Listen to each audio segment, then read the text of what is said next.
Hello friends, good morning.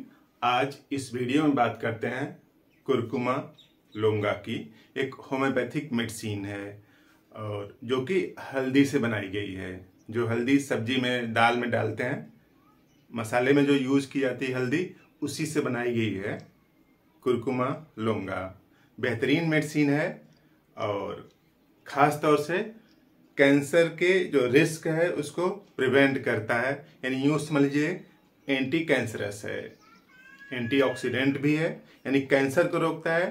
तो anti cancerous, antioxidant means जो body के अंदर जो फ्री रेडिकल बनते हैं उनको डिस्ट्रॉय करता है, और उसके साथ साथ एंटी इन्फ्लेमेटरी भी है।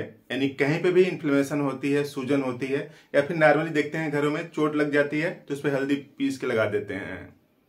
तो एंटी इन्फ्लेमेटरी भी है और पेन को भी कम करता है। तो इस तरह से बेहतरीन एक्शन है इसका। वही बेहतरीन एक्शन कैसे है और किस तरह से शरीर की मेटाबॉलिज्म को इन्फ्लुएंस करता है, उसी को समझने वाले हैं इस छोटे से वीडियो में। काम की बात तो देखिए, पहले हम लोग समझते हैं कि कैंसर होता क्या है। Cancer basically uncontrolled cell division है। यानी एक तो नॉर्मल सेल डिवीजन है कि जिससे कि बॉडी का स्ट्रक्चर बना है और बॉडी के अंदर कई प्रक्रियाएं चलती रहती हैं। तो एक नॉर्मल सेल डिवीजन है, उससे शरीर शेप में रहता है और किसी भी अंग में कुछ आउटग्रोथ टाइप का नहीं होता है। लेकिन अगर कहीं पे भी सेल डिवीजन अनकंट्रोल्ड हो जाए, यानी जिसपे शरीर का कंट्रोल ही नहीं हो, तो जैसे मान लीजिए यहाँ पे टिश्यू नॉर्मल है, इस तरह से स्किन का सरफेस है। अब हुआ क्या कि इसी स्किन के सरफेस पर यहाँ पे अनकंट्रोल्ड सेल डिवीजन हुआ, यानी यहाँ पे सेल अनायास ही ढेर सारी बनने लगी। तो ढेर सारी बनने लगी तो गांठ जैसा बनेगा। और सबसे खास बात क्या होती है कि यहाँ पे जैसे गांठ जैसा तो ढेर सारी सेल तो बन गई ना, लेकिन इसमें क्या नहीं बनेगा, आर्टरी और वेन्स नहीं बनेगी। यानी इसके अंदर आर्टरी नहीं बनेगी और वेन्स नहीं बनेगी। तो मतलब यहाँ पे सर्कुलेशन ठीक से नहीं होगा, और सर्कुलेशन ठीक से नहीं होगा तो ब्लड यहाँ पे ठीक से पहुंचेगा नहीं, और ब्लड नहीं पहुंचेगा तो न्यूट्रिएंट ऑक्सीजन नहीं पहुंचेगा, और न्यूट्रिएंट ऑक्सीजन नहीं पहुंचेगा तो कुछ टाइम बाद वहां की जो सेल हैं वो डेथ होने लगेगी उनकी। और वही कैंसर की डिफरेंट स्टेज होते हुए फाइनली लास्ट में पहुंच जाता है कि भयानक तेज दर्द करता है। तो अनकंट्रोल्ड सेल डिवीजन न हो, उसको सप्रेस किया जाए। ऐसी स्थिति को जो केमिकल कर पाता है या जो मटेरियल कर पाता है, जो मेडिसिन कर पाती है, उसी को हम लोग क्या बोलते हैं, एंटी कैंसरस। तो जो कुरकुमा लोंगा है बेहतरीन मेडिसिन है और कैंसरस प्रॉपर्टीज को बॉडी में दो तरीके से कम करती है। कुछ प्रक्रिया को बढ़ाती है और कुछ हार्मफुल प्रक्रिया को क्या करती है, कम करती है। देखिए क्लियर कट लिखा है कुरकुमा लोंगा इनहिबिट, कम क्या क्या करता है, इन्फ्लेमेटरी न्यूक्लियर फैक्टर NF-kB। यानी जो NF-kB है, जो न्यूक्लियर फैक्टर है, जो कैंसर सेल को ग्रोथ करने के लिए एक्टिवेट करता है, उसको कम करता है। यानी बॉडी के अंदर ऐसी व्यवस्था बनने ही नहीं देता है कि सेल डिवीजन फास्ट हो जाए। तो NF-kB फैक्टर को कम करता है और उसके साथ साथ gene product related to NF-kB, यानी NF-kB से रिलेटेड जो जीन फैक्टर का जो प्रोडक्ट है, यानी जो जीन होगा जो NF-kB वाले फैक्टर को सप्रेस किए रखेगा कि तुम ज्यादा केमिकल मत बनाओ। क्योंकि अगर NF-kB एक्टिवेट हो गया तो सीधी सी बात है कि वो ज्यादा केमिकल ऐसे बनाएगा जो कि सेल डिवीजन को इंड्यूस करेंगे, सेल डिवीजन करेंगे। तो NF-kB फैक्टर को क्या करता है, रिलेटेड टू NF-kB फैक्टर को इनहिबिट करता है, उसको भी कम करता है। और उसके साथ साथ ऑस्टियोक्लास्टोजेनेसिस एक प्रक्रिया है, ऑस्टियोक्लास्टोजेनेसिस, उसको भी कम करता है। तो देखिए जैसे ऑस्टियोक्लास्टोजेनेसिस लग रहा है, उसी तरीके से एक और टर्म है ऑस्टियोब्लास्टोजेनेसिस और ऑस्टियोक्लास्टोजेनेसिस। ये दोनों मोरालेस एक टाइप के शब्द हैं, पढ़ने में एक जैसा लग रहा है कि ऑस्टियोक्लास्टोजेनेसिस और ऑस्टियोब्लास्टोजेनेसिस, लेकिन दोनों में जमीन आसमान का अंतर है। ऑस्टियोक्लास्टोजेनेसिस में होता क्या है कि जो सेल बनी हुई हैं, जो बोन की जो सेल बनी हुई हैं उनको डिस्ट्रॉय करता है, खत्म करता है। और ऑस्टियोक्लास्टोजेनेसिस क्या करता है कि जो बोन है उनकी सेल को बनाता है।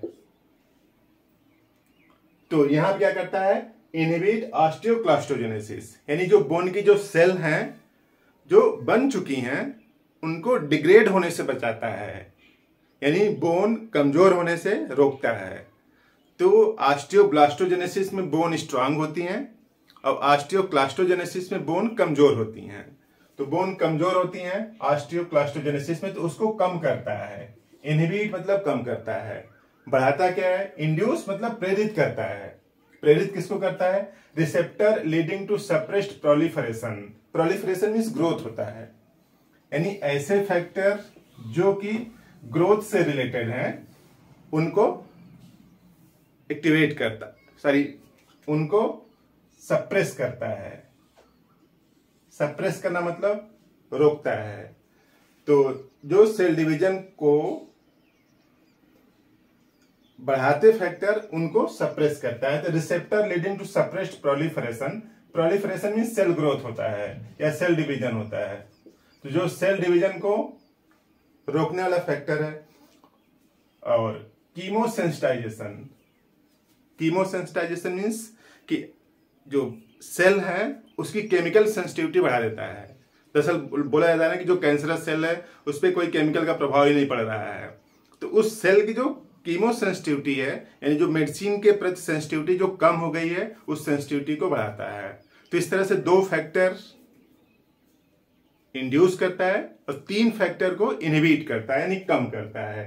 तो एक कम करता है और एक क्या करता है, बढ़ाता है। तो इसीलिए कई एंटी कैंसरस मेडिसिन है होम्योपैथी में, उसमें से एक कुरकुमा लोंगा भी है।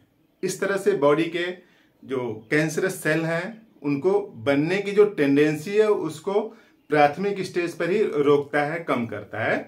और उसके साथ साथ anti coagulant action on blood, यानी कुछ लोग ब्लड थिनर का यूज करते हैं।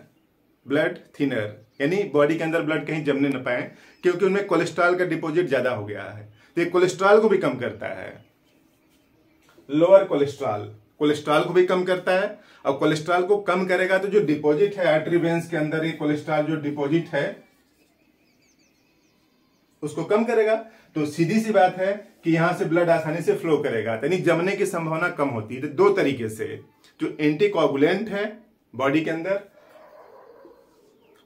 यानी बॉडी में ब्लड को जमने नहीं देगा कहीं पे रुकने के बावजूद, और उसके साथ साथ कोलेस्ट्रॉल के लेवल को कम करता है।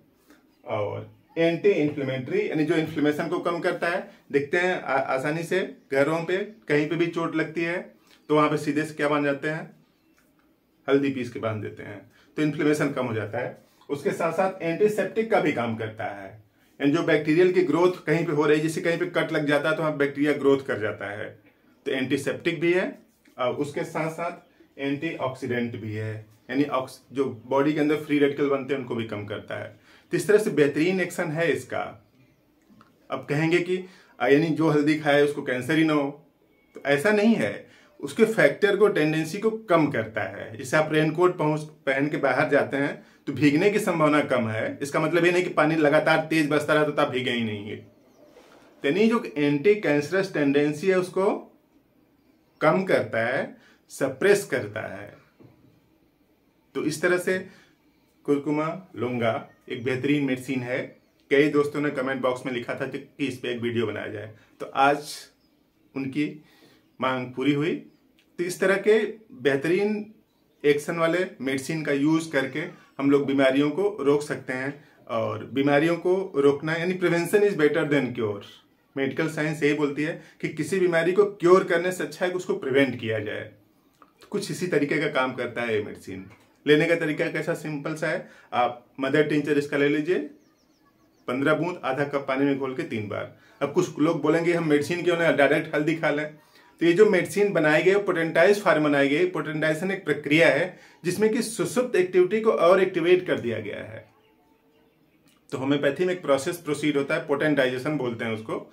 उस पोटेंटाइजेशन के थ्रू जो मेडिसिन है उसके एक्शन को और बेहतर कर दिया जाता है। तो आप पहले मदर टिंचर यूज करें, उसके बाद 30 पावर का यूज करें सुबह 4 बूंद जीभ पर। तो कुछ इस तरह की बात रही कुरकुमा लौंगा की। आप यहाँ तक देख रहे हैं, कुछ बाद में समझ में आई होगी तो इस वीडियो को लाइक कर दें, फ्रेंड्स को भी शेयर कर दें। किसी की इन्फॉर्मेशन बढ़ेगी तो बीमार होने की संभावना कम होगी। आपने पूरा वीडियो देखा, थैंक यू।